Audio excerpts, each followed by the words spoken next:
नित्यं ध्यायन्ति योगिनः कामदं मोक्षदं चैव। ओंकाराय नमो नमः। अविरल शब्द घनौघ प्रक्षालित सकल भूतल कलंका।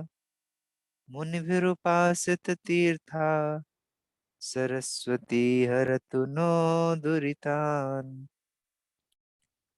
अज्ञानतिमिरान्धानां ज्ञानाञ्जनशलाकया चक्षुरुन्मीलितं येन तस्मै श्री गुरुवे नमः।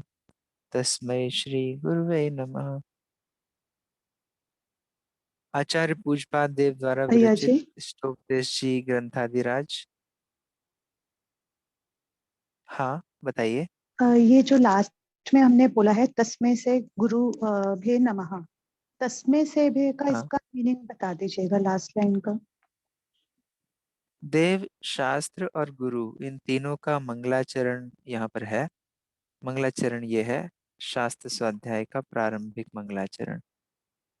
पहले ओमकारम बिंदु संयुक्तम नित्यम ध्यायन्ति योगिनः कामदम मोक्षदम चैव ओमकाराय नमो नमः। ऐसे ओमकार रूप पंच परमेष्टि भगवंतों को नमस्कार किया। मुख्य रूप से कहें तो देव को नमस्कार किया।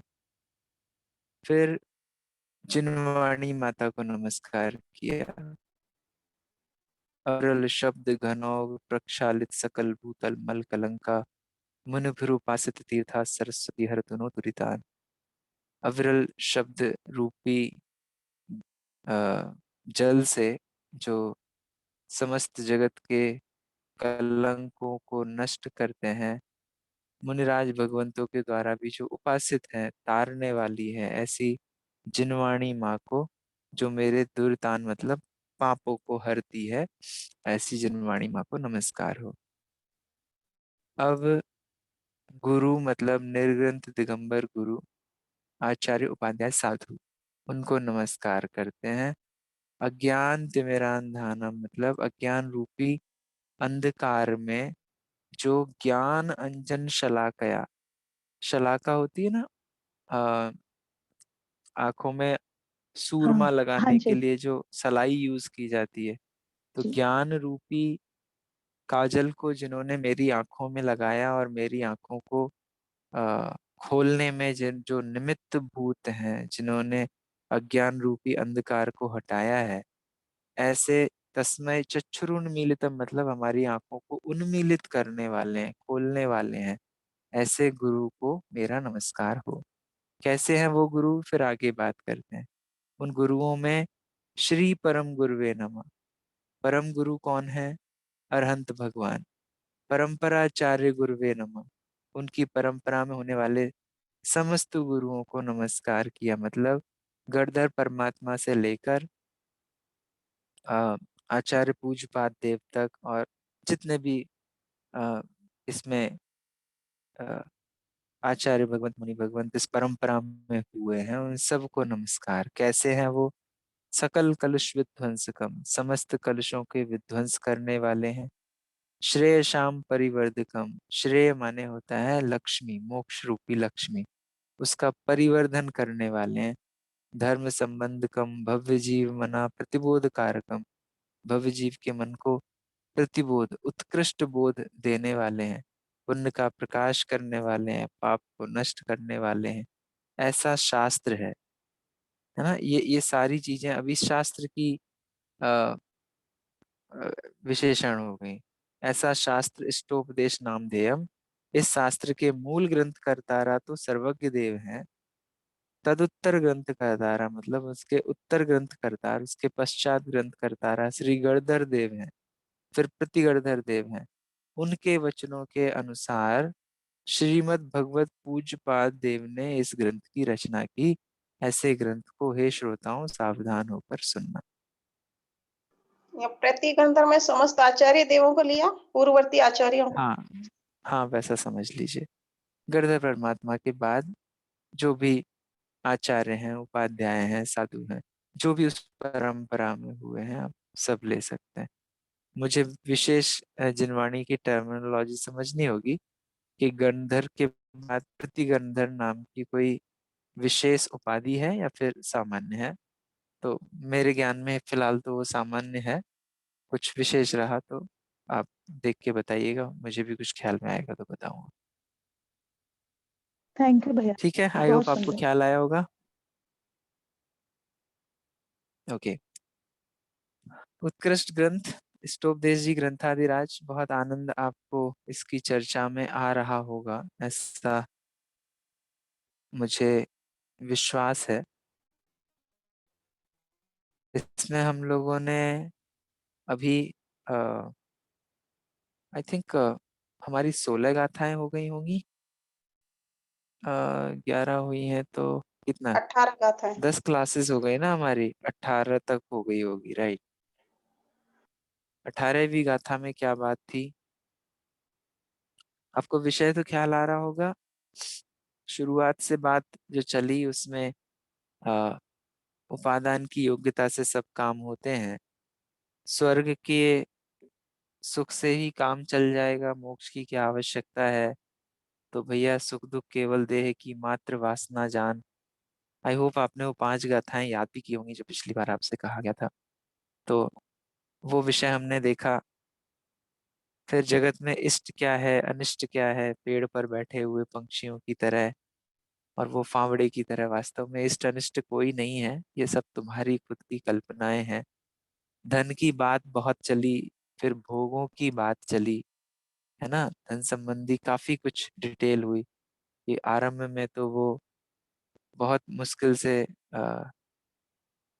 कैसा है, आरंभ में संताप करने वाले हैं वो। धन की तो बात हो गई थी, कमाने में दुख, रक्षण में दुख, और खो जाए तो दुख। उसके बाद फिर भोगों तक मूव हो गए थे। भोगों में क्या कहा कि भैया भोग तो मिलते हैं ना, अरे किन भोगों की बात करते हो। वो भोग जो आरंभ में संताप करने वाले हैं, प्राप्त होने पर अतृप्ति करने वाले हैं, और अंत में महा कठिनाई से भी जिन्हें छोड़ा ना जा सके, ऐसे भोगों के बारे में क्या बात करते हो, ये बात हुई।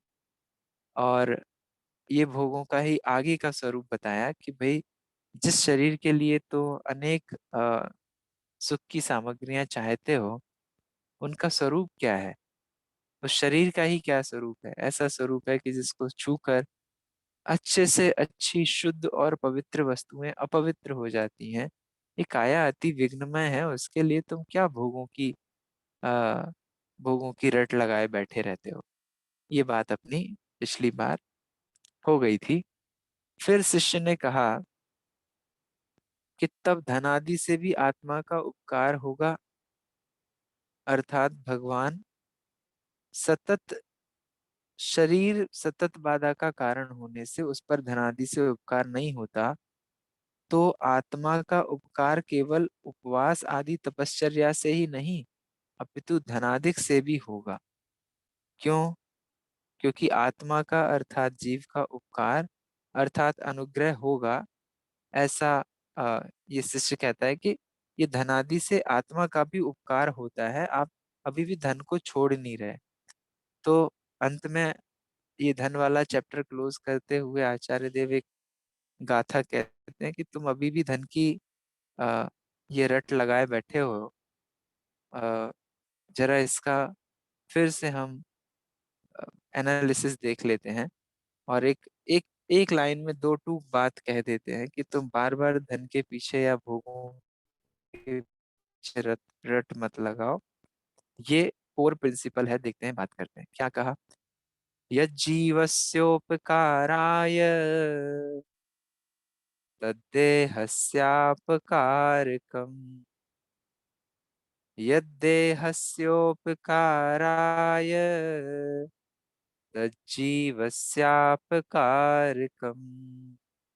क्या कहा? करे आत्म उपकार जो, उनसे तन अपकार, जो अपकारक देह के, उनसे आत्म अपकार। 2 लाइन में सिंपल सी बात कह दी। यह जीवस्योपकाराय, जो जीव के लिए उपकारक है तद्देहस्य अपकारकम भवति, वो देह को अपकारक है, मतलब देह के लिए नुकसानदायक है। और यद जीवस्य यद देहस्य उपकाराय, जो देह के लिए उपकारक है वह जीव के लिए अपकारक है। 180 डिग्री है, इसलिए तुम बार बार बातें मत करो। देह के लिए हमने तुम्हें प्रूफ कर दिया कि देह के लिए ये फायदेमंद नहीं है। अ, तो धनादि से आत्मा का भी उपकार होगा। शरीर शतत बाधा का कारण होने से उस पर धनादि से उपकार नहीं होता। तो आत्मा का उपकार केवल उपवास आदि तपश्चर्या से नहीं है, ऐसा तर्क दिया। उससे आ, यहाँ आचार्य देव ने प्रश्न उत्तर तो सिंपल सा रख दिया कि 180 डिग्री बात है। जो आत्मा के लिए उपकारक है वो शरीर के लिए अपकारक है, जो शरीर के लिए अपकारक है वो आत्मा के लिए उपकारक है। कैसे, इसको जरा समझते हैं। जो अनशन आदि तप का अनुष्ठान, भोजन नहीं करना इत्यादि इत्यादि, शरीर को पुराने तथा नए पाप को नाश करने में तथा दूर करने में कारणभूत होने से, सॉरी, अनशन आदि तप का अनुष्ठान जीव को, इस अनशन आदि तप के अनुष्ठान से क्या होता है जीव का, बाहरी तप की बात करें तो तपसह निर्जरा, पुराने कर्म नष्ट होते हैं, नए कर्म में पुण्य रूप कर्मों का बंधन होता है। या यूं कहें पुराने कर्मों को तथा नए पापों को नाश करने में, दूर करने में कारणभूत है अनशन आदि तप।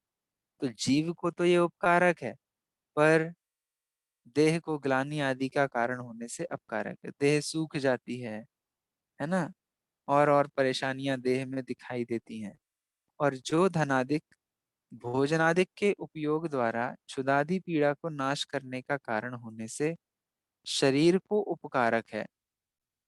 पैसे की बात कर रहे हैं, पैसे से बहुत अच्छे अच्छे मिष्टान्न आते हैं, जीव की क्षुधा वेदना नष्ट होती है। तो वो पैसा जो है, उस पैसे को कमाने में जो पाप होता है, तो उस पैसे से, उस भोग से शरीर तो हष्ट पुष्ट होता दिखाई देता है, पर जीव को पाप का बंध होने से वो दुर्गति का कारण है, इसलिए वो जीव के लिए अपकारक है। एंगल समझ में आया? जो जीव के लिए उपकारक है, ऐसे व्रत तप अनुष्ठान इत्यादि शरीर के लिए अपकारक है। और जो शरीर के लिए पुष्ट करने वाला है, ऐसा धन भोग इत्यादि जीव के लिए नुकसानदायक है ना। क्या कहा? उस धन के उपार्जन आदि में पाप उत्पन्न होता होने से वह पाप दुर्गति के दुख का कारण होने से जीव को अपकारक है। इसलिए धनादि द्वारा जीव के उपकार की गंध भी नहीं है, अपितु धर्म का ही उस पर उपकार है, ऐसा जान। ये तर्क ख्याल में आया?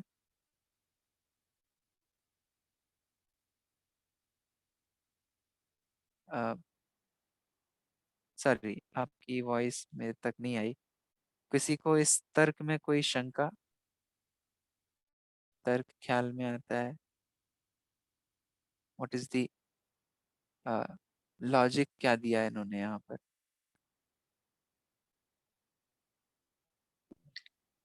ठीक है, आई होप आपको ख्याल आया। मैं आगे बढ़ता हूँ। देखिए, इसी का भावार्थ पढ़ते हैं। निश्चय अंशनादि तप के अनुष्ठान से पुराने तथा नए कर्मों का अभाव होता है, इसलिए वह जीव को उपकारक है। परंतु उस तपादि के अनुष्ठान से शरीर में शिथिलता आदि उत्पन्न होते हैं, इसलिए वह शरीर को अपकारक है, अहितकर है। भोजनादि के भोग द्वारा क्षुधादि पीड़ाएं दूर करने में धन निमित्त है, इसलिए शरीर को उपकारक है। परंतु वह धन कमाने में पाप होता है, और पाप से दुर्गति के दुखों की प्राप्ति होती है, इसलिए धनादिक जीव को अपकारक अहितकर है। भैया जी इसलिए ये समझना चाहिए लेकिन कि धनादि द्वारा जीव को लेश मात्र उपकार नहीं होता। उपकार जीव का उपकार तो निश्चय आत्म धर्म से ही होता है। लेकिन आ, ये भी तो कहते हैं ना कि शरीर से खलु धर्म साधनम। हाँ, ठीक है, ठीक है, वो एक अलग विषय है। उसमें एंगल ये है कि शरीर कोई हमारा दुश्मन नहीं है ना। संयम की साधना में शरीर ठीक होगा तो आपके आपके लिए साधक होगा, वो एक अलग डायरेक्शन से कही गई बात है। पर यहाँ क्या, शिष्य का प्रश्न क्या था? वो तो अभी धन को और भोगों को पकड़े बैठा है, छोड़ना ही नहीं चाहता। शुरुआत से शुरू हुई जो कहानी उसमें, अरे सबको थोड़ी ना धन विपत्ति का कारण है, बहुत लोगों को संपत्ति का भी कारण होता है, सुख का भी कारण होता है। वहां से बात शुरू करके धन की और भोगों की बहुत सारी जो तर्क बातें हो रही हैं, उसमें ये बात आ रही है कि अब तुम बहुत ज्यादा परेशान मत हो और ये धन के पीछे मत लगो। आत्मा का हित किसी और बात में है, इन भोग इत्यादि में नहीं है। ये इस एंगल से कही गई बात है। और वो जो आपने शरीर से खलु धर्म साधना वाली बात कही, उसका एंगल, शरीर कोई हमारा दुश्मन नहीं है, अ, संयम की साधना में सहायक होता है। 8:45 को तो निकलना ही थी। उसकी पड़ोसी की तरह रक्षा अपने को करना चाहिए, हाँ, तो बुद्धि की वजह जैसा उसकी यथा योग्य खुराक है, यथा योग्य उसकी आवश्यकताएं हैं, उसका ध्यान रखने वाला एंगल अलग। आई होप क्लियर हुई ये बात। हाँ यस।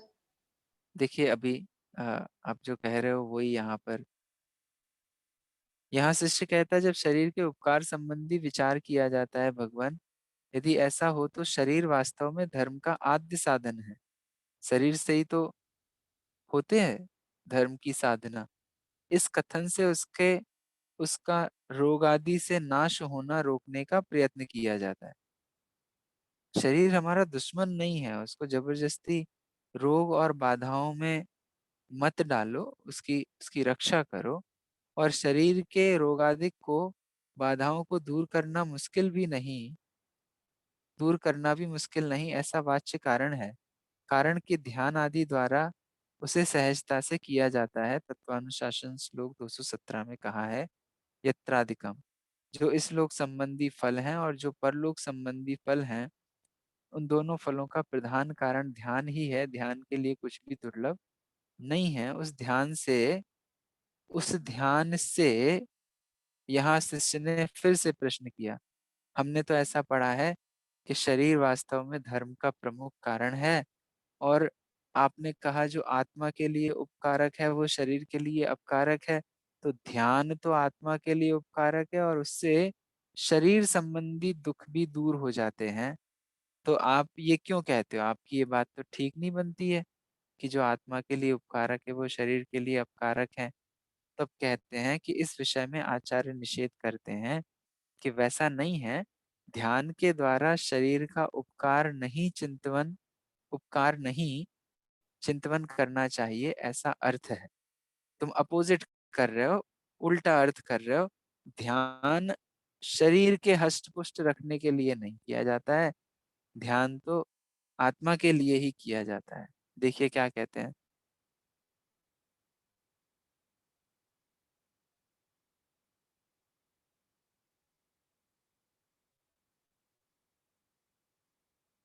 इतश्चिंतामणिर्दिव्य इतः पिन्याक खंडकम ध्यानेन चेदुभे लभ्ये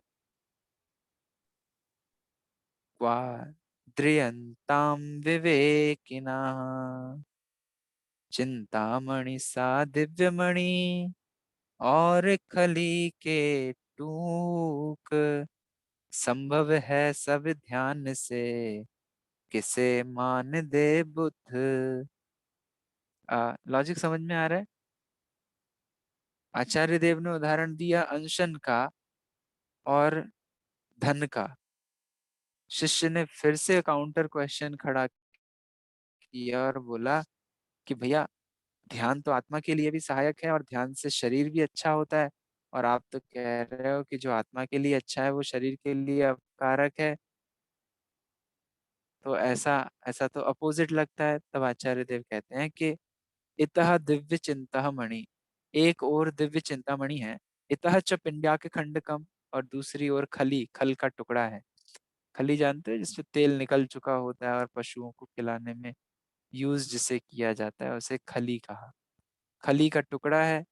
अगर मान लो ध्यान के द्वारा दोनों प्राप्त हो सके वैसा है, तो विवेकी जन किसका आदर करेंगे? आप किसका कहोगे? उसको किसका कारण कहोगे? ध्यान से दिव्य चिंतामणि मिलता है, इसका ये प्रसिद्धि का कारण है उस ध्यान की, या फिर उससे खल का टुकड़ा भी मिलता है, ये भी प्रसिद्धि का कारण है? खेती में घास फूस भी पैदा होगी, पर किसान से पूछोगे तो वो क्या कहेगा? गेहूं बोया है या घास फूस बोई है? होगी होगी, उससे क्या फायदा है? उसका आदर थोड़ी ना किया जाएगा। ठीक है ना? तो ऐसे ध्यान से सहज में ही थोड़ा बहुत शरीर का कुछ जो कुछ भी होने योग्य है हो जाए, पर हम ध्यान की महिमा शरीर से मानेंगे या आत्मिक सुख शांति से मांगेंगे मानेंगे? क्या ख्याल आता है? आत्मिक सुख भैया, शांति। भैया मेरा एक क्वेश्चन था। हाँ। जैसे हम हाथ जोड़ के एक आसन या मतलब व्रत तपस्या उपवास करते हैं, तो मतलब वो मतलब ऐसे नियम पूर्वक फिर नहीं करना चाहिए क्या? मतलब वो तो सहज ही होना चाहिए फिर। नहीं, वो नहीं करने की बात कहाँ हो रही है। यहाँ तो नहीं मतलब। प्रश्न ये चल रहा हम्म, था, और हम्म, आचार्य देव के साथ जो आर्ग्यूमेंट कर रहे थे ना इतनी देर से, कि भाई अब देह को, पैसे को आप इतना ज्यादा हीन क्यों कर रहे हो, भोगों को इतना हीन क्यों कर रहे हो, है ना? इन भोगों से, इस पैसे से तो देह चलता है, और ये देह छोड़ो आत्मा के लिए भी काम के हैं। आप तो बार बार इनका अपोज करते हो, बार बार हमको इसका मोह छोड़ने के लिए कहते हो, हर तरीके से समझा रहे हो, इसको कमाने में दुख है ना, रक्षण में दुख है, चला जाए तो दुख है। और फिर आप एक और हमें ये समझाते हो कि भोगों में भी, भोगों के आरंभ में संतापमान है, बहुत मेहनत करके करना पड़ता है, भोगते समय भी उससे तृष्णा अ, कम नहीं होती और बढ़ती है ना, और बाद में उनको छोड़ना मुश्किल है। तो हम इतनी देर से अपनी जो पार्टी लिए बैठे थे वो शरीर के लिए बैठे थे। तो हमने एक अंतिम दांव चला आचार्य के सामने और कहा कि महाराज ये सिर्फ शरीर के लिए ही अच्छे नहीं है, आत्मा का भी इनसे भला होता है। तो आचार्य ने कहा, किस भले भले की बातें कर रहे हो? दुनिया में जो आत्मा के लिए अच्छा है वो शरीर के लिए बुरा है, जो शरीर के लिए अच्छा है वो आत्मा के लिए बुरा है। ऐसा एक युक्ति रखी और उसका उदाहरण भी दिया कि जिस भोजन आदि से शरीर पुष्ट होता हुआ देखते हैं, उसी उसी समय अनशन आदि से आत्मा पुष्ट होता है। और भोजन भोजन आदि जो है वो, चूंकि आप उसको कमाओगे, भोगोगे, उसमें पाप करोगे, तो वो आत्मा के लिए अच्छा नहीं है। ये पूरा नैरेटिव है, ये पूरा कन्वर्सेशन चल रहा है। ख्याल में आई बात? तो इसमें आपका जो ठीक है। प्रश्न खड़ा होता है कि उपवास आदि करना चाहिए कि नहीं करना चाहिए, उसका तो प्रश्न का कोई स्कोप दिखता नहीं है। वो तो आचार्य देव खुद ही उदाहरण में दे रहे हैं कि अनशन आदि, निश्चय अनशन आदि करने से पूर्व कर्मों की निर्जरा होती है और वर्तमान में पाप नष्ट होता है। अ, ख्याल में आई बात? पूरा जी भैया। नैरेटिव क्या चल जी। रहा है जी ना? जी। हम्म। तो अब ये कहा कि चलो भैया आचार्य जी, वो, हाँ हाँ। इसमें इसका मतलब ये ही समझे ना कि अगर जैसे हमारा अपने शरीर में ही हमारी शक्ति रहेगी कि हमें शरीर को इस तरीके से करना है, तो वो हम्म। आत्मा पे हम इतना नहीं ध्यान दे पाएंगे, और आत्मा में मतलब अपने अंदर नहीं रम पाएंगे, और अगर अपने अंदर रमे तो फिर ये जो शरीर है मतलब पर है, उसके ऊपर दृष्टि नहीं जाएगी। ठीक बात है। देखिए, इसमें तो मूल अभी दृष्टि का इलाज चल रहा है। दृष्टि का क्या इलाज चल रहा है? हमारी दृष्टि में तो सब कुछ शरीर ही है, सब कुछ भोग ही है, सब कुछ सुखी होने के लिए हम तो आ, बाहर बाहर का ही सारा का सारा काम कर रहे हैं। इष्ट अनिष्ट, पूरी पूरी जो गाथाएं आप देखेंगे ना, हम घर गृहस्थी में उलझे हुए हैं, शत्रु किसी को मान रहे हैं, फिर धन में उलझे, फिर भोग में उलझे हैं, फिर हम कह रहे हैं हम संसार में ही सुखी हो जाएंगे। ये सारी जो हमारी दिमाग में कंफ्यूजन्स है ना, इनका इलाज करते हुए इनका जवाब देते हुए आचार्य देव कहते हैं कि आ, तुम अभी जरा आत्मा की ओर आओ, है ना। ये शरीर की बातें जरा बंद करो। ये एक बात अल्टीमेटली हो रही है। और उस अल्टीमेट वाक्य में बात में यहाँ क्या कह रहे हैं कि ठीक है, तुम पढ़े लिखे हो, तुमने पढ़ा है, और तत्वानुशासन जी का आपने श्लोक नंबर 217 का रेफरेंस भी दिया कि ध्यान आदि से आत्मिक बाधाएं तो दूर होती ही होती हैं, आत्मिक पवित्रता तो होती ही होती है, शरीर के रोग आदि भी दूर करना मुश्किल नहीं है, हो जाते। ठीक है, हो जाते हैं, हमने मान लिया। तो तो आचार्य देव से हम कहते हैं तो आपकी 19वीं गाथा गलत हो गई ना। तो आचार्य कहते हैं अरे ऐसा नहीं है। एक और जिस आत्म श्रद्धान से, आत्म आराधना से दिव्य चिंतामणि रत्न मिलता हो और साथ में खली का टुकड़ा फ्री में मिल जाता हो, तो तुम क्या कहोगे, उसकी महिमा काय से करोगे? दिव्य चिंतामणि रत्न मिलता है इससे करोगे, या फिर खली का टुकड़ा मिला है इसका ढिंडोरा पीटोगे? ठीक है, ये तो क्या है कि तुमको लालच है ना अभी भी शरीर का, इसलिए कह दिया कि तुम शरीर के चक्कर में मत पड़ो, वो भी अपने आप हो जाते हैं। बात ख्याल में आई? पर मूल वजन किस पे है? अपने निस्वभाव में, आत्मा पर। हाँ, मूल वजन है चिंतामणि रत्न, मतलब आत्मिक सुख की प्राप्ति पर। देखिए क्या कहा टीका में, कौन है, कौन वह है चिंतामणि? चिंतामणि कैसा होता है? चिंतित पदार्थ देने वाला रत्न विशेष, है ना। कहीं चिंतामणि रत्न का नाम सुना है आपने? दो रेफरेंसेस चाहिए मुझे आपसे, दो फेमस स्तुति या पाठ जो आप गाते हो जहां पर चिंतामणि शब्द आपने एक तो सुना हो। 6 डाला में आता है। बहुत बढ़िया, चिंतामणि कहाँ पढ़ा है? पारिषद है। कहाँ पढ़ा है चिंतामणि? भैया उपसगहरम स्तोत्र आता है हमारे में, वहां पे चिंतामणि का आता है। चिंतामणि पारिषनाथ। बराबर है, ठीक है। दुर्लभ पार्श्वनाथ लई जो भगवान को चिंतामणि चिंतन, त्यों पर्याय लई त्रस्तनि। क्यों पर्याय लही त्रस्तणी, दुर्लभ लही जो चिंतामणि। ठीक बात है, वहां चिंतामणि सुना है आपने। उपसर्गहरम स्तोत्र बोला है, ठीक है, वहां पर भी है। हिंदी में किसी ने पार्श्वनाथ स्तोत्र पढ़ा हो तो उसमें भी है ना। तू ही दिव्य चिंतामणि रत्न एनम, तू ही दिव्य चिंतामणि रत्न, इस तरह से आता है है। ना। और कहाँ पढ़ा है चिंतामणि? और पूजा में भी आया है, चिंतामणि रत्न। ये चिंतामणि रत्न 3 लोक में श्रेष्ठ हो। ठीक है, और कहाँ कहाँ बताइए? 12 भावना में कहीं आता है? धन कन कंचन राज सुख सबई सुलभ कर कर जान, दुर्लभ है संसार में एक यथार्थ ज्ञान।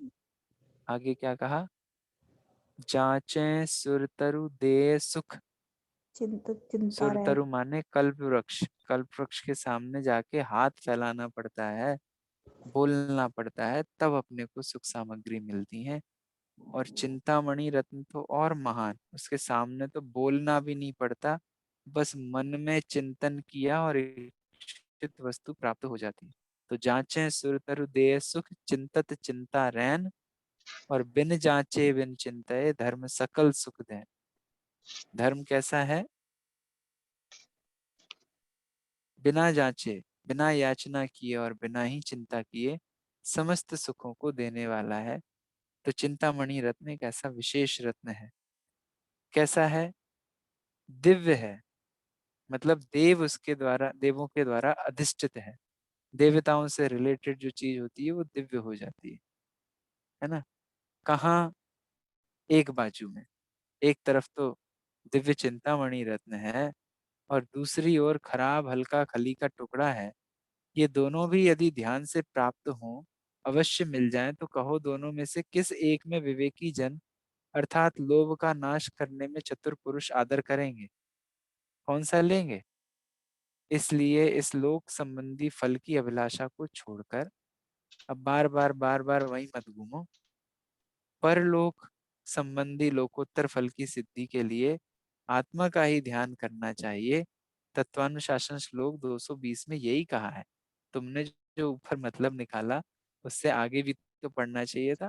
217 का रेफरेंस दिया था 220 में, तो ये कहा है जो रौद्र ध्यान और आर्त ध्यान है वह लोक संबंधी फल की इच्छा करने वालों को होता है, इसलिए उसका त्याग करके धर्म ध्यान व शुक्ल ध्यान की उपासना करनी चाहिए। ख्याल में आती है बात? ध्यान की उपासना शरीर के लिए नहीं, आत्म तत्व के लिए की जाती है। उसमें शरीर अपने आप ठीक हो जाता है, वो एक अलग विषय है। ठीक है, भावार्थ में क्या कहते हैं? एक ओर चिंतामणि रत्न है, दूसरी ओर खली का टुकड़ा है। दोनों की प्राप्ति ध्यान से होती है, परंतु इन दोनों चीजों में से विवेकी जन चिंतामणि रत्न का ही आदर करेगा। इसी प्रकार धर्मी जीव खली के टुकड़े के समान इस लोक संबंधी पराधीन इंद्रिय जनित सुख, जो वास्तव में दुख है, उसका आदर छोड़कर धर्म और शुक्ल ध्यान की आराधना के द्वारा चिंतामणि समान वास्तविक आत्मिक सुख की प्राप्ति करना पसंद करेंगे। इसलिए आर्त और रौद्र ध्यान, इन दोनों ध्यानों का परित्याग करके आत्म स्वरूप की प्राप्ति के लिए धर्म और शुक्ल दोनों ध्यानों की उपासना करना चाहिए। कैसा है ये आर्त ध्यान और रौद्र ध्यान? पाप के उदय में आर्त ध्यान करते हैं जीव, और पुण्य के उदय में रौद्र ध्यान करते हैं। और यहाँ पाप और पुण्य दोनों से, पुण्य पाप फल माही हरख, बिलखो मत भाई, यह मानुष पर जाए, यह पुद्गल पर जाए, उपजी विन से थिर नाई, है ना। ये कहकर धर्म ध्यान और शुक्ल ध्यान की ओर अपने को ले जा रहे हैं। आर्त ध्यान कैसे करते हैं पाप के उदय में? भैया पुण्य के उदय में रौद्र ध्यान कैसे होता है, थोड़ा एक्सप्लेन कर दो। बराबर है, ठीक है, यही मैंने प्रश्न खड़ा किया। पाप के उदय में आर्त ध्यान कैसे होता है? आर्त ध्यान के नाम बताइए जरा, इन भावों के फल में आपने डिटेल में पढ़े हैं, इष्ट कौन वियोग, बताएगा? इष्ट वियोग, अनिष्ट संयोग, हाँ। और दो हो रहे हैं, इष्ट वियोग अनिष्ट संयोग। पीड़ा चिंता, कौन सा बोल रहे थे? पीड़ा चिंतन, हाँ, पीड़ा पीड़ा पीड़ा चिंतन, पीड़ा और निदान। संयोग और निदान, पीड़ा निदान निदान, ये सब क्या है? ये आर्त ध्यान के ध्यान के। मूल रूप से ये सब दुख के कारण है, पाप के उदय में होने वाले ध्यान। रौद्र ध्यान, पुण्य का उदय आता है, हिंसा में आनंद मानता है, चोरी चोरी करके आनंद मानता है ना, परिग्रह करके आनंद मानता है, मृषा झूठ बोलकर आनंद मानता है, यही तो रौद्र ध्यान है। पुण्य का उदय होता है और जीवन 5 पापों में रमकर पुण्य के उदय में मिली विषय सामग्री में रौद्र ध्यान करता है। आपका प्रश्न का समाधान हुआ? कोई और प्रश्न इसमें? जी भैया, हो गया। ओके, सो क्या कहा? आत्म स्वरूप की प्राप्ति के लिए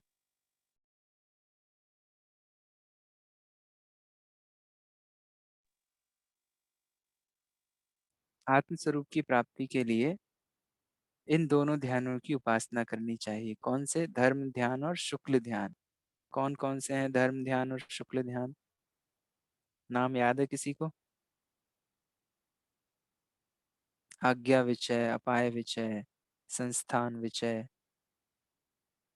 और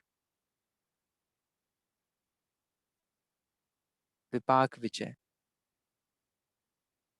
है ना। ये धर्म ध्यान के भेद हैं, इनके बारे में भी अपन ने डिटेल में चर्चा की है। शुक्ल ध्यान में एकत्व, पृथकत्व वितर्क पृथकत्व वितर्क अविचार, एकत्व वितर्क विचार, सूक्ष्म क्रिया प्रतिपाति, विपरीत क्रिया निर्वर्तनी, ये शुक्ल ध्यान के भेद हैं। विशेष चर्चा तो जब जहाँ होगी वहां होगी। मूल रूप से आत्म तत्व की ओर झुकने की बात है। ये बात ख्याल में आती है?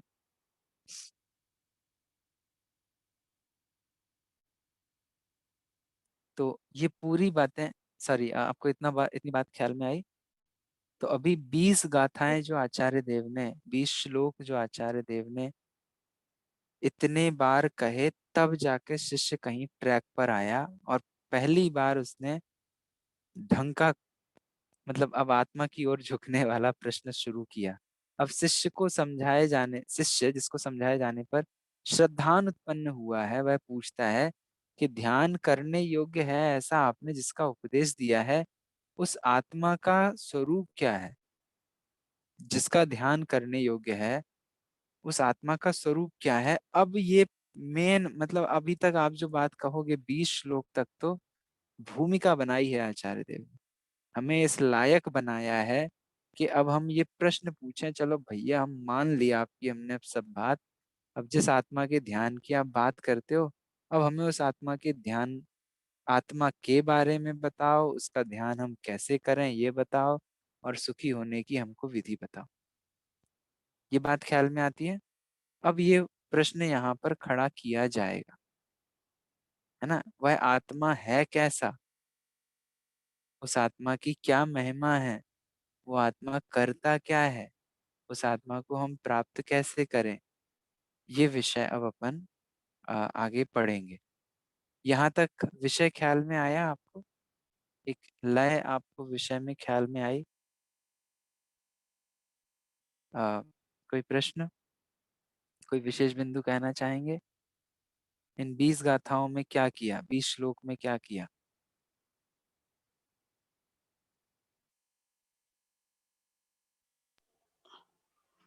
देखिए, क्विक रिवीजन करते हैं, ध्यान दीजिएगा। मूल मूल गाथाओं को दोबारा से पढ़ते हैं। सबसे पहले हमने नमस्कार किया सिद्ध किनको? भगवान को, सिद्ध भगवान को। सिद्ध भगवान को नमस्कार किया, जिनके समस्त कर्मों का अभाव हो गया है और उनको स्वभाव की प्राप्ति स्वयं हुई है। स्वयं से स्वभाव की प्राप्ति हो सकती है किसी को?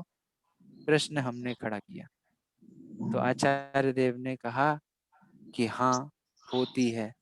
जैसे योग्य उपादान कारण से पाषाण के सुवर्णपना मानने में आया है, वैसे ही आत्मा के भी सुद्रव्य क्षेत्रादि व स्वद्रव्य क्षेत्रादि की संपत्ति होते आत्मपना अर्थात निर्मल निश्चल चैतन्य भाव मानने में आया है। प्रश्न हमने खड़ा किया, तो जब अपने आप ही सब हो जाने वाला है, तो फिर जो हम व्रत इत्यादि की बात हम जिनवाणी में पढ़ते हैं, वो करने की क्या जरूरत है? तो कहा नहीं भैया, व्रत इत्यादि की भी उपयोगिता है। क्यों, कैसे उपयोगिता है? अरे इंतजार करना है तो छाया में खड़े होके करोगे या फिर धूप में ही खड़े होके करोगे? दोनों में कंपैरेटिवली क्या ठीक है? उत्कृष्ट काम तो यह है, इसी भाव से मोक्ष को प्राप्त करो, पर कदाचित तुम इस भाव से मोक्ष प्राप्त नहीं कर सकते तो क्या करोगे? तो बोला व्रत इत्यादि के द्वारा देव पद प्राप्त करो और वहां जाके आराम से इंतजार करो, क्या परेशानी है? ठीक है, चलो मान लिया। तो जब स्वर्ग में ही ऐसा अपने को सुख मिलता है, सब बात ठीक है, तो फिर आत्मा की भक्ति करने की क्या जरूरत है? क्यों हम आत्मा की आराधना करें, बढ़िया काम हो तो गया। तो बोला आत्मा की भक्ति से ही तो ये सब काम हुआ है, तुम भूल गए? थोड़ी देर पहले तुमसे इंतजार करने की बात कही थी, पर लक्ष्य तो तुम्हें पता था ना। और सही मायने में जिस आत्मा की भक्ति से मोक्ष मिलता हो वहां स्वर्ग मिल जाए तो क्या बड़ी आश्चर्य की बात है। कोई व्यक्ति अगर 2 कोस तक भार लेकर चलने की सामर्थ्य रखता है तो आधे कोस चल ले, तो इसमें क्या आश्चर्य की बात है? इतना विषय ख्याल में आया? ये हुई 4 गाथाओं तक हम्म। की बात। फिर फिर चलो, तो अब स्वर्ग में मिलते तो है ना सुख, स्वर्ग में गए तो ना, तो स्वर्ग में जाने वाले को जो व्रत की बात आपने की थी, उससे क्या मिलता है उनको? तो उनको मिलता है, क्या मिलता है? इंद्रिय जनित आतंक रहित दीर्घ काल तक भोगने वाला सुख मिलता है उनको। ये आचार्य देव ने 5वीं गाथा में कही। तो मिलता तो है ना सुख, हम ये कहें? तो कहते हैं नहीं भैया, वो सुख संसार संबंधी सुख का ही आग्रह रखने वाले हम हो गए। ऐसे शिष्य को वो कहते हैं संसार में सुख मिलता है, तुम ये कह रहे हो? स्वर्ग में सुख मिलता है, तुम ये कह रहे हो? अरे पूरी दुनिया में सुख दुख है कहाँ? यहाँ सुख काल्पनिक है और दुख रियल है। और ये सुख दुख भी जो तुम्हारी है, वो एक एंगल से देखा जाए तो मात्र देह की वासना जन्य दुख सुख दुख है। वास्तव में कोई वस्तुओं से अपने को सुख आता कहाँ है? स्वर्ग में इतने सारे भोग मिले, उससे कहाँ अपने को सुख हो रहा है? तो वो जो जिनको तुम सुख दुख कह रहे हो, वो सही मायने में तो तुम्हारी अपनी वासना है। क्यों वासना क्यों कहते हो? क्योंकि अगर उन्हीं सुखों को भोगते समय कोई बुरी खबर मिल जाए, कुछ और हो जाए, कुछ और हो जाए, तो वही वस्तुएं आपको दुख का कारण बन जाती हैं, आकुलता का कारण बन जाती हैं। 3 उदाहरण जो अपन ने पढ़े थे, क्या उदाहरण पढ़े थे? वो एक राजा जिसके राज्य पर किसी ने आक्रमण किया हो, उस समय उसकी रानी उसको आ, विषय भोगों की ओर आकर्षित करे तो कहता है मेरे अंग को तू छोड़। है ना?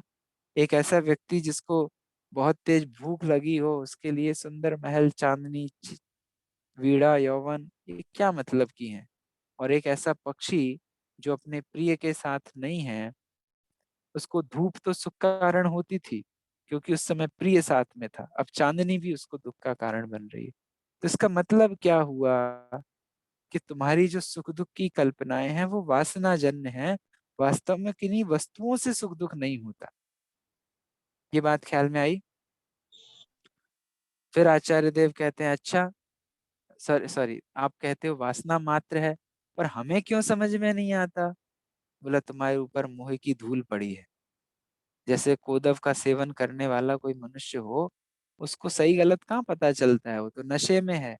ऐसे ही हम भी नशे में हैं। मतलब आचार्य देव कहते हैं कि आप लोग नशे में हो, इसलिए आपको सही बात समझ में नहीं आती। ये 7वीं गाथा में बात की है ना? तो कैसे समझ में नहीं आती, क्या है इसका भाव? तो क्या कहते हैं कि आ, विराधक इत्यादि यावत, मतलब अपने स्वभाव को प्राप्त नहीं करने वाला, अर्थात शरीरादि का स्वरूप नहीं जानने वाला पुरुष शरीर को अन्यथा प्रकार मानता है। कैसे अन्यथा प्रकार मानते हो? है कैसा और मानते कैसे हो? तो तन धन घर तीय मित्र अरि पुत्र सब अन्य, ये सब हैं अन्य, स्वयं से सर्वथा अन्य हैं, पर मोह के कारण उनको अपना मानते हो। ये मोह का, उस कोदव का प्रभाव 8वीं गाथा में बताया। 9वीं गाथा में क्या कहा कि तुम जो इष्ट और अनिष्ट कहते हो, जरा उनका भी स्वरूप देख लेते हैं। तुम्हारे घर में स्त्री पुत्र मित्र जो है, इनका स्वरूप क्या है? जो प्रिय लोग हैं उनका स्वरूप क्या है? कि भैया अलग अलग दिशाओं से, अलग अलग जगह से जीव आए हैं, रैन बसेरा करने वाले हैं, और अपने अपने समय में अपनी अपनी जगह पे फिर से उड़ जाएंगे। ख्याल में आती है बात? ऐसों को तुम क्या इष्ट कहते हो? ये तुम्हारी इष्टता का स्वरूप है। तो अच्छा, अनिष्ट की क्या बात करते हो? जगत में, दुनिया में लोग अनिष्ट तो है ना, हमारे शत्रु तो है ना। अरे शत्रु भी कौन है? तुमने पहले किसी को दुख दिया था तो वो अब तुम्हारे दुख में निमित्त हो रहे हैं। उदाहरण फावड़े का दिया, तुम फावड़े को नीचे गिराते हो, फावड़ा तुमको नीचे गिराता है। तो इसमें उसने क्या अपकार किया तुम्हारा? जगत में तुम्हारा कौन शत्रु हुआ? ये पहला सेक्शन 10 गाथाओं का। इतना विषय एकदम कनेक्ट होता है आपके दिमाग में। जी भैया। मैं काइंड ऑफ रिवीजन कर रहा हूँ। धारा ख्याल में आ रही है क्या चल रही है? यस अब एक भैया। अगली धारा 11 से 20 गाथा तक की अपन क्विक देखते हैं, क्विक रिवीजन करते हैं। कल अपन 21वीं गाथा श्लोक से शुरू करेंगे, जिसमें आत्मा कैसा है, जो अब पूरी एकदम दिशा बदल जाएगी। तो हमें जस्ट इमेजिन करना है कि अभी भी अगर हमारे दिमाग में ये क्वेश्चंस, ये वासनाएं बैठी हैं, तो हमें वो 21वां श्लोक समझ नहीं आएगा। इसलिए पहले ये सारे कंफ्यूजन बहुत गहराई से बैठकर शांति से विचार करके अपने क्लियर कर लेना। इसके लिए रिवीजन कर रहे हैं, है ना? हो पाएगा ये? बड़ा असाइनमेंट है अदिति जी, आपके भाग्य से रिवीजन हो रहा है ये, मानो, है ना? मूल पढ़ लेना पर सारा विषय। देखिए क्या कहते हैं, आप है ना? सुन रहे हैं ना ध्यान से?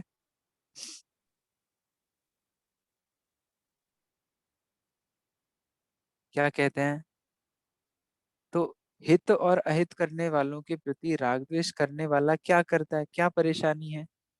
हित और अहित वालों के प्रति हम राग द्वेष करें, जो आपने 9वीं और 10वीं गाथा में कहा कि हम उनमें इष्ट करते हैं और अनिष्ट की कल्पना करते हैं, पर इष्ट अनिष्ट वो है नहीं। तो मैं अगर इष्ट अनिष्ट की कल्पना करूं तो क्या हैरानी है, करने दो मुझे। तो करने से अपना ही अहित होता है। कैसे अहित होता है? कि जैसे वो रई होती है, मथनी होती है, उसमें राग और द्वेष की डोरियां लगी रहती हैं, तो डोरियां खिंचती हैं तो वो मथनी घूमती है। ऐसे ही जीव इस राग द्वेष की डोरियों से बार बार आगे पीछे होता है और संसार में घूमता रहता है। अज्ञान से राग द्वेष रूपी डोरियों से खींचातानी रूपी कार्य से भ्रमण ही निकल के आता है। भ्रमने के अलावा कुछ और होता नहीं है।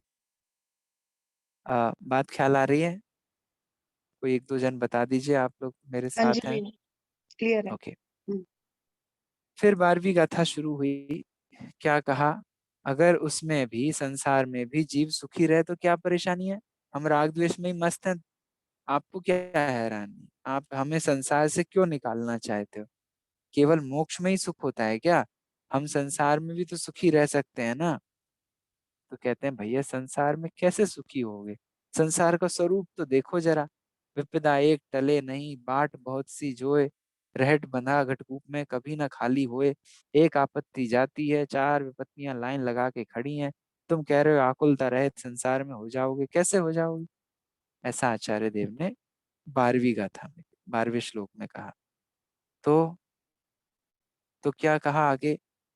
शिष्य कहता है कि आप इतना ज्यादा क्यों, मतलब इसमें इतना कॉम्प्लिकेशन क्यों खड़ा कर रहे हो? दुनिया में हमने हजारों लखपति करोड़पति देखे हैं जो सुखी है, मस्त है। सब विपत्ति वाले थोड़ी ना होते हैं, सबके पल्ले फूटा भाग्य थोड़ी ना पड़ा है। दुनिया में बहुत सारे लोगों को संपत्ति भी है, बहुत सारे लोग सुखी भी होते हैं। ऐसा उनके पास है, मस्त है, चार गाड़ियां, चार बंगलो, है ना? क्यों अदिति जी? अपन भी इसी के लिए भाग दौड़ कर रहे हैं, इसके लिए जॉब कर रहे हैं, बताओ जरा, है ना? खूब पैसा होगा, सुखी हो जाएंगे।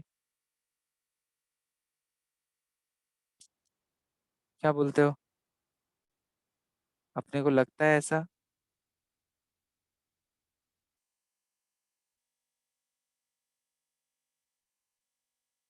अमिता जी, नहीं ज्योति भैया जी, जी, क्या बिल्कुल लगता नहीं। है?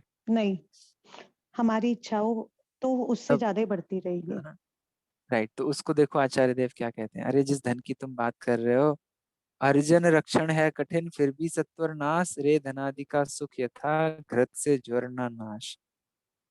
जैसे एक अलग तरीके का ज्वर है, जिसमें घी लगाने से तो वो और ज्यादा बढ़ता है। उसको लगाओ शरीर पे तो बढ़ता है, पिए तो बढ़ता है। ऐसे ज्वर को घी पीकर या लगाकर अपने को निरोगी माने कोई, तो मानता रहे, पर वास्तव में हो क्या रहा है? मुश्किल से, ये धन से कोई अपने आप को सुखी माने सो मानता रहे, पर ये तो विपरीत ऐसा ही है। वो तो जैसे घी को लगाकर कोई अपने आप को सुखी माने, वैसा ही ये प्रयास है, पर वास्तव में वो सुखी होता नहीं है, बल्कि उसका दुख और बढ़ने वाला है और वो मरण को प्राप्त होने वाला है। ऐसा है दुख धन का। तो कहते हैं कि आप फिर वही बात कर रहे हो, जैसे वहां बात की थी ना, हमको ये समझ क्यों नहीं आता। तो उन्होंने कहा था कि तुमने शराब पी रखी है, मोह को दब पी रखे। ऐसे फिर से क्वेश्चन करते हैं। आश्चर्य है कि इस प्रकार की संपदा को लोग छोड़ते क्यों नहीं है, हमको समझ में क्यों नहीं आता कि जो इस लोक में भी दुख को उपार्जित के कारण है और दोनों लोकों में दुखदायक है। तो कहते हैं कि जैसे लोभ के कारण, ये आगे आएगी वो बात, जैसे अ, जंगल में कोई आग लग गई हो भयंकर, और सब चारों ओर आग लगी हो और बीच में ये व्यक्ति बैठा हो,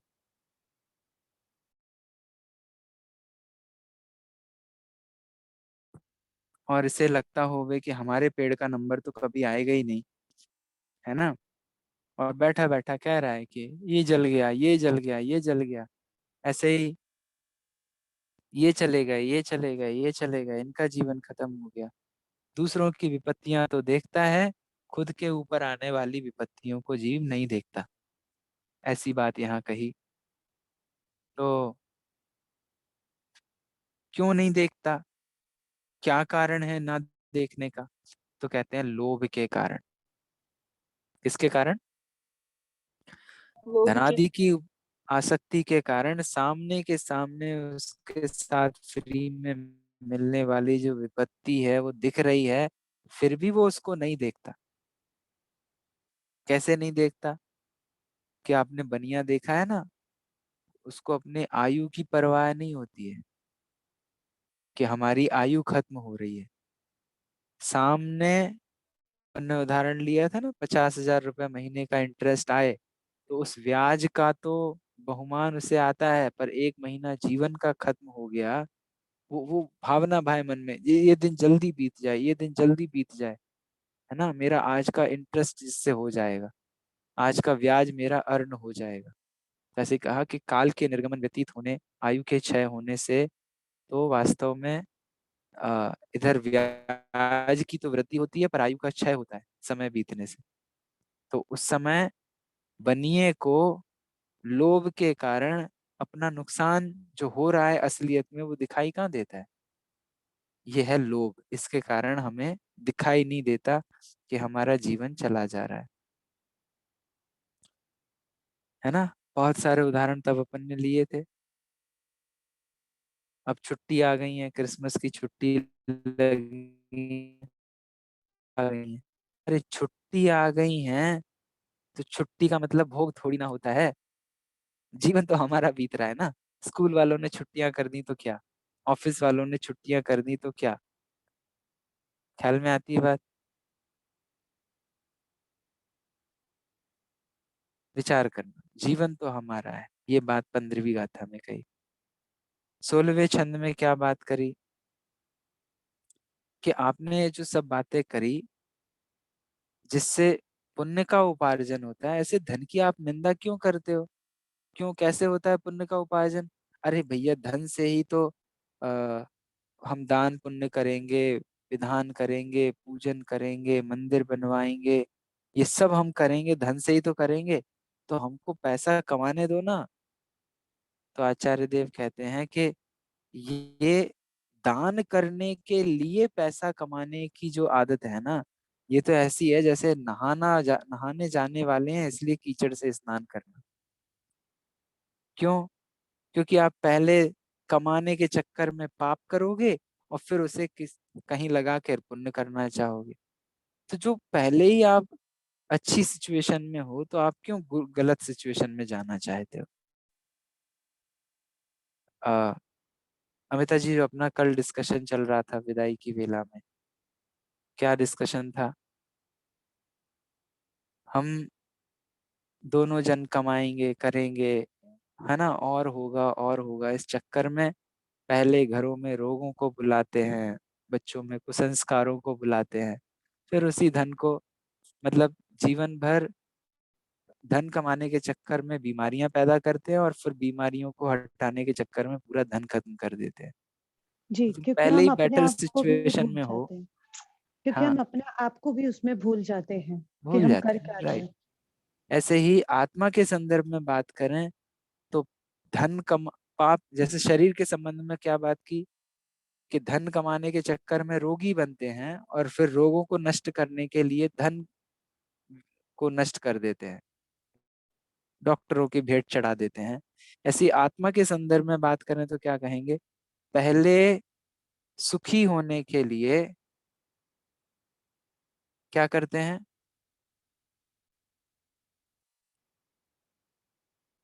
धन पैसा कमाते कमाते हैं। हैं, धन कमाते, पुण्य करने के लिए धन कमाते हैं, तो मतलब पाप करके पैसा कमाते हैं और फिर पाप को नष्ट करने के लिए उस पैसे को दान देते हैं।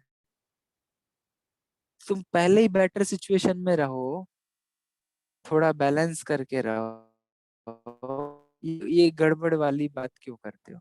ठीक है। फिर क्या कहा? भोग और, अच्छा चलो ठीक है, हम नहीं देंगे दान, आपको इतनी परेशानी है। पर भोग और उपभोग के लिए तो पैसे की जरूरत है ना, पैसे से भोग और उपभोग तो होता है ना, वो सुख तो होता है ना। तो क्या कहते हैं कि भोग और उपभोग की जो तुम बातें करते हो, तो कम से कम इतना तो मान लिया कि पुण्य के कारण धन प्रशंसनीय नहीं है, इतनी बात क्लियर हो गई। अब भोग और उपभोग के लिए भी वो भी नहीं है। क्यों? क्योंकि जिस भोग की तुम बात कर रहे हो वो भोग है कैसे? भोगों से कोई सुखी होता है क्या? आरंभ में संताप करने वाले हैं, प्राप्त होने पर अतृप्ति करने वाले हैं, और अंत में महा कठिनाई से जिन्हें ना छोड़ा जा सके, ऐसे भोगों को कौन बुद्धिशाली जीव आसक्ति से सेवन करेगा? तो आचार्य देव से हमने प्रश्न किया कि ज्ञानी भी तो करते हैं। आ, तो वो कहते हैं कि वो ज्ञानी जो करते हैं वो चारित्र मोहिनी कर्म के उदयवश करते हैं, अभी भोगों के भाव को छोड़ने में असमर्थ हैं, पर आंतरिक राग उनको नहीं है। जेल में रहने वाले व्यक्ति का उदाहरण, कड़वी औषधि पीने वाले या मीठ पीने वाले रोगी का उदाहरण, 5 स्टार हॉस्पिटल में भर्ती रोगी का उदाहरण, ये सब इसमें शामिल हो गए। फिर अगली बात खड़ी हुई कि जिसके भद्र, जिस शरीर के लिए तू अनेक भोग उपभोग की सामग्रियां प्राप्त करना चाहता है, उस शरीर का स्वरूप तो देख जरा, उसको छुआ नहीं कि सब चीजें असुचि हो जाती हैं, अति विघ्नमय है। उसके लिए तुम भोग की क्या आकांक्षा करते हो? क्या हो जाने वाला है? तुम लगाओ सुंदर इत्र लगाओ, उसको स्पर्श करते ही वो बेकार हो जाएगा। सुंदर भोजन कराओ, शरीर को स्पर्श करते ही उसकी क्या हालत हो जाती है स्वादिष्ट भोजन की। तो ऐसे ऐसे शरीर के पीछे क्यों अपना जीवन डाल रहे हो? ये बात आचार्य देव ने 18वें श्लोक में बताई। 19वें और 20वें श्लोक को तो आज अपन ने कहा। क्यों? फिर कहा शिष्य ने कि जो शरीर के लिए धनादि की, अब आपको स्टोरी लाइन समझ में आ रही है? धन और भोग कहाँ से चला आ रहा है, कितना पुराना है ना। उसको फिर से कनेक्ट करके जब शिष्य ने ये प्रश्न खड़ा किया कि धनादि से आत्मा का भी तो भला होता है, आचार्य देव ने तो 180 डिग्री एंगल है, दिन रात का फर्क है। जो इसके लिए अच्छा है वो इसके लिए खराब है, जो इसके लिए अच्छा है वो इसके लिए खराब है। दो टूक बात 19वीं गाथा में कहने के बाद फिर 20वीं गाथा में आचार्य क्या कहते हैं? क्यों कहते हैं फिर से? क्योंकि हमने ही प्रश्न उठाया था। अरे उससे ध्यान से शरीर भी तो अच्छा हो जाता है। हम भी ऐसे सुनते हैं ना कई बार। क्या सुनते हैं? भैया सुबह मंदिर जाना चाहिए, है ना, मंदिर जाने से देखो सुबह अपनी एक्सरसाइज अपने आप हो जाती है ना। और वो स्वाध्याय करने बैठते हैं, जप तप करने बैठते हैं, माला फेरते हैं, तो उससे बॉडी में भी सब प्राणायाम हो जाते हैं, सब हो जाते हैं। ये भैया बाल बुद्धि वाले जीवों को समझाने वाली बातें हैं। असलियत में क्या इसके लिए ज्ञानी ये सब करते हैं? शरीर के लिए नहीं करते हैं? नहीं बाल बुद्धि को समझाने के लिए ठीक है, पर कोई इस पे फोकस करने के नहीं, हम मंदिर में 4 बार धोख इसलिए देते हैं कि हमारी बॉडी की एक्सरसाइज हो जाती है, ये हमने किसी प्रवचन में सुना था। ठीक है, अब तुम बिस्तरों पे पड़े पड़े सोते रहते थे इसलिए तुमको, और या तुम जिम में जाके मेहनत करते थे इसलिए तुमको समझाने के लिए ये बात कहनी पड़ी कि भैया तुम इधर उधर जाके इतनी उठापटक करते हो, तुम मंदिर में जाओगे, है ना, अपने षट आवश्यकों का पालन करोगे, तो ये सब काम तो, शरीर तो निरोग अपने आप रहेगा। ये बात कही थी। पर ये सब क्रियाएं सिर्फ शरीर को निरोग रखने के लिए कोई करने लग जाए तो क्या कहेंगे? किस पे तो उस वजन पर है तो तुम्हारा? नहीं चिंतामणि करेंगे, धर्म पर? तो नहीं। ये है व्यवहाराभासी का स्वरूप। हम यही कर लेते हैं। अरे मंदिर जाते हैं, बड़ी शांति मिलती है, आधा घंटे कोई परेशानी नहीं, कोई टेंशन नहीं। अरे इसके लिए धर्म नहीं था, ये तो उसका बाय प्रोडक्ट है, मोक्ष सुख प्राप्त करने के लिए है। ये जो तुम थोड़ी शांति बोलते हो ना, 15 मिनट का 20 मिनट की शांति, ये तो खली का टुकड़ा है। इस पे फोकस क्यों कर रहे हो? ये तो मिलेगा ही मिलेगा। पर धर्म का प्रभाव सिर्फ इतना मान लेना कि वहां जाते हैं और बड़ी शांति मिलती है, इसका मतलब अभी धर्म का स्वरूप आपने समझा नहीं है। ख्याल में आती है बात? ऐसे ऊपरी ऊपरी धर्म समझने वाले जीव कहते हैं कि प्राणायाम करने से भी तो आनंद मिलता है, बहुत आनंद होता है, बहुत शांति मिलती है। अरे प्राणायाम का लक्ष्य क्या है, इसका लक्ष्य क्या है, अंतर है। धर्म का क्या लक्ष्य है, अंतर है। ख्याल में आती है बात। प्राणायाम भी होंगे रास्ते में, वो एक अलग बात है। चलिए मैं यहाँ रुकूंगा। Any quick thought, any quick thing, भैया क्या जी, समझ में जब आती है ओवरऑल स्टोरी?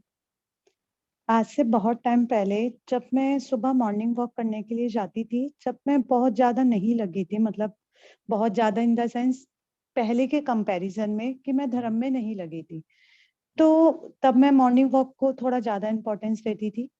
तो अम्मा जी ने बोला कि बेटा मतलब कि मॉर्निंग वॉक इतना जरूरी नहीं है जितना सुबह का अभिषेक है।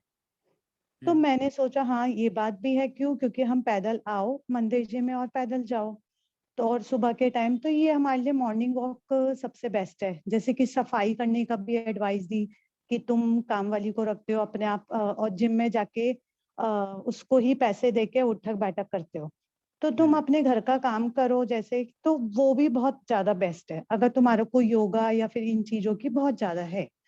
तो राइट। मेरे जीवन में पता नहीं कैसे परिवर्तन हुआ कि मैंने मॉर्निंग वॉक छोड़ दी।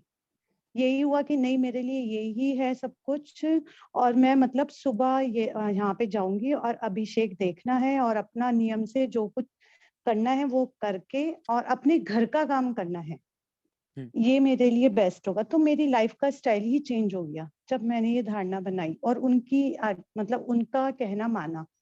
और लेकिन अब ये करने के बाद ये समझ में आया कि इसी में ही नहीं अटकना, इससे आगे बढ़ना है। कहने का मतलब रुचि और बढ़ती रही और मेरे राइट, जीवन में परिवर्तन हुआ। बराबर है। तो ये ख्याल में आया, वो बातें भी कही जाएंगी पर उन बातों का क्या और अभिप्राय है वो भी अपने को समझने लायक है ना। तो अब वजन किस पर है? अभी भी अगर वजन अपना इस पे रहे कि बढ़िया शरीर की एक्सरसाइज हो रही है इसलिए हम जा रहे हैं, अरे भैया वो तो तुमको वो जो फंसे हुए थे ना वहां से निकाल कर इधर लगाने के लिए कही गई बात थी, पर उसके ऊपर कोई वजन दे तो नहीं चलेगा। तो दिव्य चिंतामणि रत्न मिलता है, इधर खली का टुकड़ा मिलता है, किसकी महिमा, ये विचार करने लायक बात। तो इतनी सारी बातें सुनकर समझकर अब हम लाइन पर आए हैं। अब देखो ये ग्रंथ तो ग्रंथ के तरीके से पूरा हो जाएगा, पर अपन इस लाइफ को जी के देखें कि हम इस लाइन पर आ गए कि नहीं आ गए। ये प्रश्न मेरा है कि नहीं, कौन सा, किस प्रश्न की बात कर रहे हैं, ये वाला। ऐसा जो आपने उपदेश दिया है उस आत्मा के ध्यान का क्या स्वरूप है, क्या स्वरूप है, ये प्रश्न मेरा है कि नहीं। अब ये हौस, ये लगन, ये आपको हुई है कि नहीं। देखिए ये मान के चलिए, ये जीवन के मान लो अपने अंतिम क्षण हो, है ना, यमराज अपने को बुलाने आ जाए, काल यमराज आ जाए, मतलब आयु पूरी हो जाए। ऐसा कोई यमराज होता नहीं जो बुलाने आए, तो आयु पूरी हो जाए उसके पहले इतनी बात समझ लेने लायक है, इसलिए आचार्य पूज्यपाद देव ने यह ग्रंथ लिखा है। इस दृष्टि से अपने को पढ़ना, कब आंखें बंद हो जाएंगी भरोसा नहीं, है ना। तो आप जरा विचार करना, बैठना कि ये प्रश्न मेरा है कि नहीं। अगर ये प्रश्न आपका हो गया तो कल इसका समाधान भी अपन ढूंढेंगे, और प्रश्न अगर आपका नहीं है तो फिर एग्जाम की तरह एग्जाम हो जाएंगे, फिर हम वहीं के वहीं रह जाएंगे। तो मैंने ये जो रिवीजन आपके सामने वापस से रखा है 20 गाथाओं का, 20 श्लोक का, वो आप जरा बारीकी से सुनना, समझना, है ना, उसके ऊपर विचार करना। और हमारे ये प्रश्नों का अभी समाधान हुआ है कि नहीं हुआ है, हमने इन बातों का निर्णय किया है कि नहीं किया है, भोग के संबंध में, धन के संबंध में, निमित्त उपादान के संबंध में, है ना, व्रत इत्यादि के रोल के संबंध में, उसके एवज में आत्म ध्यान के संबंध में हमारे कंसेप्ट क्लियर हुए कि नहीं हुए, वो जरा विचार कीजिएगा। Any quick thought, any quick thing, otherwise हम जिनवाणी स्तुति करेंगे। सॉरी, थोड़ा समय आज मैंने अतिरेक किया है, इसके लिए क्षमा चाहता हूँ। Quick quick question, quick quick thought. भैया जी जब बैठते हैं तो मन इधर उधर क्यों भागता है उस समय, मतलब जैसे नॉर्मली मैं सुबह जैसे आधा घंटा बैठती हूँ चिंतन के लिए, तो उस समय बार बार मन इधर उधर क्यों भागता है फिर? अपने मन से पूछिए क्यों भागता है। किस लिए भागता है। नहीं, मैं उसको रोके कैसे, फिर उसकी क्या मतलब उसके लिए क्या वो करें कि मन भागे ही नहीं ऐसे? पहले भागता क्यों है ये समझ में आ जाए तो भागना भी रुक जाएगा। तो वो बहुत रुकता नहीं सारे है। भजन लिखे हैं, ध्यानत राय जी साहब ने लिखा है, रे मन का इत उत चितवत, इधर उधर क्यों भटकता है। ओ मेरो मनवा, कभी तू भागे जल में, कभी तू भागे थल में, नमानी भगवान की। है ना, कैसे रोकूं गति मन बेईमान की। ऐसे बहुत सारे भजन हैं, उनमें बहुत सारा समाधान इसमें आया है। अपन को समझ में आएगा। आपके मन वाला जो समाधान है ना, ये वही बात चल रही है। पहले मन के पहले मन में जो वासनाएं पड़ी हुई हैं, जिन जिन जगहों पर सुख बुद्धि पड़ी हुई है, वो सारी सुख बुद्धियां हमारी क्लियर होती हैं कि नहीं। इन 20 गाथाओं के चिंतन से आप अपने मन की गति को पहचानिए। कौन सी ऐसी भूल पड़ी है जो मन इधर उधर भागता है। कोई ना कोई भूल इनमें से होगी जो अपना मन इधर उधर भटकाता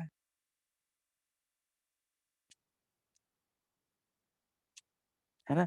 और आपको आपका मन इधर उधर क्यों भटकता है वो आपको ही समझ में आएगा, और इन आचार्य देव के उपदेश से समझ में आएगा ही आएगा। थोड़ा सा देखिएगा, विचार कीजिएगा, कौन सी ऐसी भूल चलती है, क्या क्या मन में वासना है ना। भोगों के प्रति सुख बुद्धि, धन के प्रति आकर्षण, संसार के प्रति रुचि, है ना, नहीं, घर कोशिश गृहस्थी के करते हैं प्रति। बार बार उसको जैसे कहते हैं ना, पकड़ के खींचने की वापस कोशिश करते हैं, फिर वापस ठीक होता है, है, फिर ठीक है, खींचते हैं, ये फिर वो। दशा ऐसी ही होती है, गृहस्थ दशा ऐसी ही है। बाहर दृष्टि खींच के अंतर, है ना, बनारसी दास जी साहब के भजन में भी आया है, परिचय राधा रौन सो, हम बैठे अपने मौन सो। आएगा वो, ठीक है, प्रयास वाली सब बातें ठीक है। मूल तो विषय ये है कि हमारे गहरे निर्णय क्या है, हम मानते क्या है। अगर मानना सही हो गया तो मन अपने तरफ आएगा ही आएगा। साहित्यिक भाषा में, ग्रंथ की भाषा में आपका सिर्फ एक झलक दे देता हूँ जो आगे आने वाली बात है। मूल विषय है वस्तु विचारत ध्यावते, मन पावे विश्राम, रस स्वादत सुख उपजय अनुभव या को नाम। आत्म तत्व के अनुभव से ही मन की सब गतियां रुकती हैं, और मन की गति को रोकने का पहला स्टेप है वस्तु स्वरूप का विचार, तत्व का चिंतन, है ना। इसके ऊपर अपन चर्चा करेंगे, आप और नहीं, वहां भी तो विचार फिर वो कीजिएगा। चिंतवन में ही तो अटक जाता है ना मन, एकदम जैसे वो कहते हैं ना कि उस समय कुछ चिंतवन ही नहीं हो, वो वाली स्थिति, हर वो भी तो चिंतवन में अटक चिंतवन जाता है ना मन तो फिर। वस्तु का विचार होगा ही होगा। चिंतवन में अटकते नहीं है, चिंतवन की अगली स्टेप है चिंतवन से रहित होना। वस्तु विचारत ध्यावते, वस्तु स्वरूप का विचार करने से मन पावे विश्राम, मन को विश्राम मिलता है, मन के भटकन को विश्राम मिलता है। वस्तु स्वरूप का रस स्वादत सुख उपजे, अपने आत्म तत्व का ज्ञान और उसमें स्थिरता से आनंद का अनुभव होता है। उससे मन का भटकना भी रुकता है, विश्राम पाता है। सुख के लिए भटक रहा है ना, सुख मिल गया ना तो अब क्यों भटकेगा। नहीं, जब जैसे वो द्रव्य संग्रह जी में आता है ना, माँ मुझे मारुज्य माधुस्य हाँ, थिर मिच्छे जय चित्तम, तो वहां तो बराबर, फिर इसी प्रकार ना कुछ सोचना ना कुछ, तो फिर वो तो चिंतन ठीक हो है। गया वहां पे तो एक तरह उसके से। पहले उसके पहले सम्यक दर्शन का क्या स्वरूप है, सम्यक ज्ञान का क्या स्वरूप है, लीनता का क्या स्वरूप है ना, पंच परमेष्टि भगवंतों का क्या स्वरूप है, आश्रव बंध का क्या स्वरूप है, छह द्रव्यों का क्या स्वरूप है, वो सब बताया ना। उसके बाद माँ मुझे माँ रुझे, ये वाली गाथा आई है। हम डायरेक्टली वो करने की कोशिश करेंगे तो क्या होएगा, घर गृहस्थी के ही विकल्प आएंगे। उसके पहले क्या है, छह द्रव्यों का स्वरूप है, सात तत्वों का स्वरूप है, सम्यक दर्शन ज्ञान चारित्र का स्वरूप है। तब जाकर आचार्य देव ने लास्ट में ये बात कही है। इतनी बातों का निर्णय करके फिर कहा है कि अब तुम कुछ भी चेष्टा मत करो, कुछ भी विचार मत करो, स्थिरता का वो जो विषय है वो आगे का विषय है। ऐसे ही बिना आत्म तत्व को जाने समझे आंखें बंद करोगे तो अंधेरे ही दिखाई देगा और कुछ दिखाई नहीं देगा। इसलिए पहले तत्व विचार, तत्व निर्णय, ये मूल है, उसके बाद की स्टेप है वो। चलिए विशेष चर्चा अपन करेंगे। आप कल वापस से प्रश्न उठाएंगे तो जरूर इस पे बात कर लेंगे, बट आई होप आपको सूत्र रूप में बात समझ आ गई होगी, है ना। वो विशेष चर्चा अपन, आगे का स्टेप है वो। और हाँ वो होता है, पर उसके पहले तत्व विचार हुआ कि नहीं, तत्व का ज्ञान हुआ, श्रद्धान हुआ कि नहीं, वो विषय है ना। चलिए जिनवाणी स्तुति करते हैं। निज निधि निज में बताई यह अनंत उपकार है, इसके लिए जिनवाणी माँ को वंदना शत बार है। इसके लिए जिनवाणी माँ को वंदना शत बार है। बोले तो सत्संग में जिनवाणी माता की जय हो, महान जैन धर्म की जय हो। जय जिनेंद्र भैया। जय जिनेंद्र सभी को। जय जिनेंद्र। सॉरी अगेन, आज समय बहुत लिया मैंने, नहीं, आपको अच्छा कोई लगा शेड्यूल भैया जी। डिस्टर्ब हुआ। ये डिवीजन हो गया। अच्छा चलिए लगा। करते हैं बात फिर। जय जिनेंद्र।